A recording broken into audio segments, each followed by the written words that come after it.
big themes today that really I heard again and again were around residence time, around climate and the weather-driven changes we're seeing, whether it's phytoplankton or water quality, in terms of the timing of circulation, the timing of water melt-off and the freshet. There's just a lot of changes and dynamics related to residence time and climate, and that sort of reappeared in several of the presentations today, including around eelgrass. And I think the topic around land use and population change, we didn't get into that, but that's certainly another ingredient that may be something we address in a future time.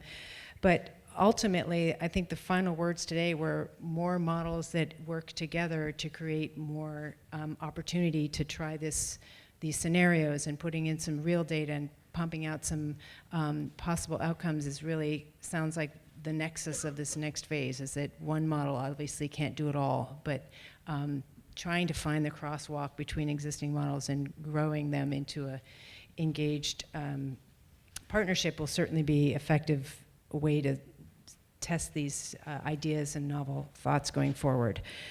So we have captured the key points today from the Q&A. These will be synthesized into a summary report of today, which you will all see in a couple of weeks' time.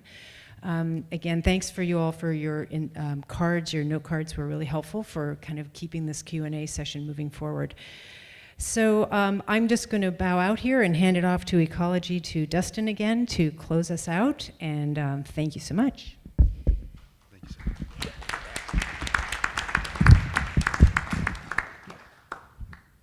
I'd also like to ask for a round of applause for Chanel Holbrook and Sheila McCarthy and Jessica Payne and Sarah Brace and Melissa Gildersleeve and Heather Bartlett for helping to pull this off, and we wouldn't have been able to do it without them.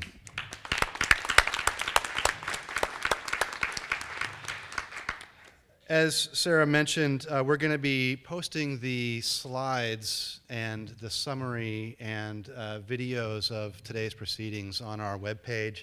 I have all of your email addresses from the registration, so I'll be following up with all of you. And I hope that this helps give you kind of a similar idea of where we're starting at. And when we're talking about nutrients, it isn't just about dissolved oxygen or water quality standards, but it's about protecting Puget Sound's health and resiliency, both now and into the future as we face a lot of impacts that are coming down the line. And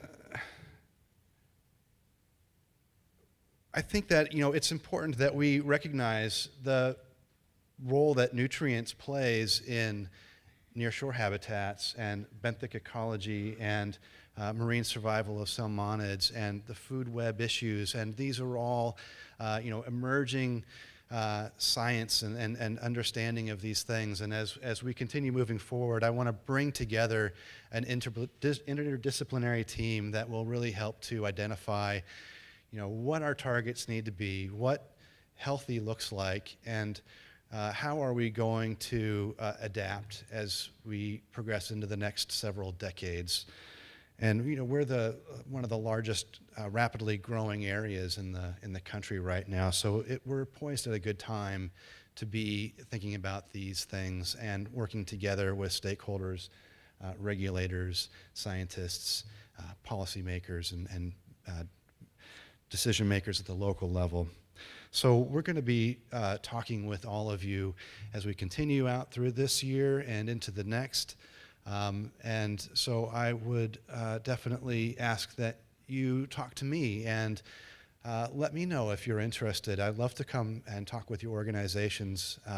Many of you are already kind of like on our short list of people that we really need to talk to, and look forward to that. So please let me know if you're interested in that follow-up. And the two new reports that were talked about, our sediment diagenesis report and the ocean acidification report, are available on our website now. I have linkages to those on the project webpage. and we'll be including those links in the follow-up information as well.